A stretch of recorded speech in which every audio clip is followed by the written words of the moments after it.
Radio-Télévision nationale congolaise parle d'un malaise du nouveau président parlant de surménage. Il a remercié les invités et la RTNC donc a mis un terme à sa retransmission. Ils disent si les choses reviennent à la normale, nous reprendrons l'antenne. On avait dit tout à l'heure qu'il faisait très chaud.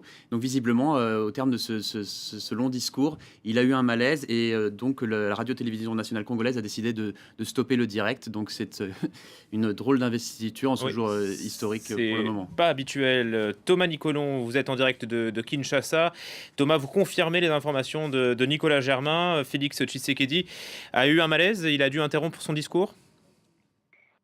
Oui, Félix Tshisekedi a été pris d'un malaise en plein discours. Il y a eu des prières pour Félix Tshisekedi, donc qui a connu ce malaise. Il s'est immobilisé d'abord pendant plusieurs secondes et puis il a connu ce malaise qui a interrompu la cérémonie d'investiture alors qu'il était en plein discours. Donc Félix Tshisekedi, comme vous l'avez dit, qui a donné un discours assez poétique, il a rendu hommage à beaucoup de gens. C'est un discours ambitieux, bien évidemment, sur l'avenir de la RDC, sur les mesures à prendre et sur les changements à effectuer. Il faut dire que les attentes sont énormes. Il faut montrer de l'ambition. C'est ce qu'attendent les gens de Félix Tshisekedi, surtout avec l'héritage que représente son nom de famille et le combat qu'a mené son père pendant de nombreuses années. Son père qui était surnommé le père de la démocratie en République démocratique du Congo. Il a donc un lourd héritage à porter, à assumer et son discours reflète cette ambition. Il faut dire que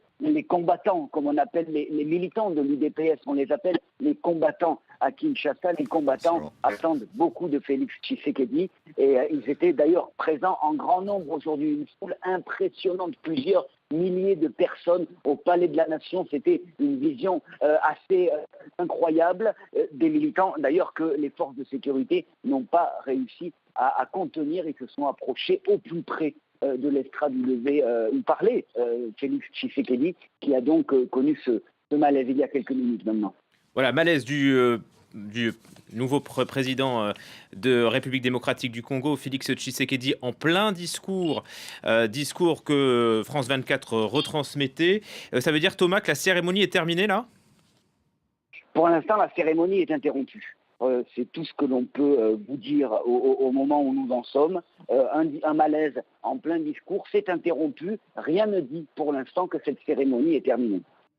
Quel était le programme à la base? Devait y avoir aussi, bien sûr, le départ de Joseph Kabila de son palais présidentiel qu'il occupe depuis 2001 maintenant.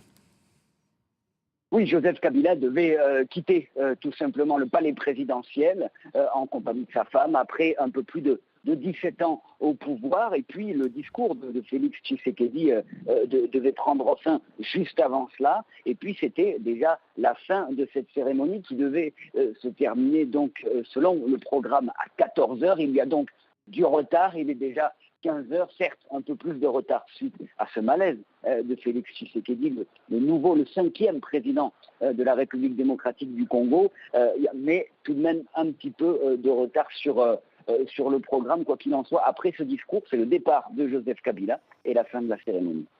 Excusez-moi cette petite parenthèse, mais c'est vrai que c'est plutôt inhabituel. Nicolas nous disait qu'il faisait très chaud à Kinshasa. Il y a beaucoup de monde aussi. Est-ce que vous pouvez nous le confirmer? Oui, il fait extrêmement chaud à Kinshasa. Alors cela peut paraître une banalité, mais c'est vrai que cette saison des pluies en fin 2018 et début 2019 est particulièrement chaude et humide. Il fait très chaud et ce qui explique probablement le malaise de Félix Tshisekedi, la chaleur bien sûr, puis le surmenage. Et en effet, cette foule impressionnante, c'est assez incroyable de voir des militants de l'UDPS. On parle de militants qui viennent de la rue, c'est la base, c'est ce qu'on appelle la base de l'UDPS. Les militants sont des gens très modestes et c'est étonnant de voir ces gens-là dans le palais de la nation, dans le palais présidentiel. C'est une vision tout à fait étonnante de voir ces gens qui ont pu pénétrer dans l'enceinte et puis qui ont ensuite sauté les barrières pour se rapprocher au plus près. La foule était extrêmement vocale et présente dans tous les arbres aux alentours. On voyait des gens qui étaient placés dans les arbres. Les arbres étaient remplis de militants et de soutien à Félix Tshisekedi. Et puis donc ces militants qui ont applaudi à chaque fois aussi que les personnalités politiques apparaissaient sur les écrans géants. Autant les personnalités liées à l'UDPS, comme par exemple Jean-Marc Aboun, mais également bien évidemment le leader de l'UNC, Vital Kamerhe, opposant congolais qui a fait équipe avec Félix Tshisekedi pour cette campagne, mais également Chadari, qui a été applaudi, le candidat malheureux de la majorité présidentielle aux dernières élections, applaudi. Monsieur Nanga, président de la commission électorale, a également été applaudi par la foule. Une attitude donc inhabituelle, on peut le dire, de la part des militants de l'UDPS qui aujourd'hui clairement fêtent une victoire extrêmement significative pour eux et qui ont de gros espoirs placés en Félix Tshisekedi. Un mot, Thomas, sur les invités à l'international. Il y avait eu quelques cartons d'invitation envoyés à des dirigeants africains. Quel est le résultat? Qui s'est déplacé à Kinshasa? C'est très simple. Un seul président était présent sur place. C'était le président du Kenya.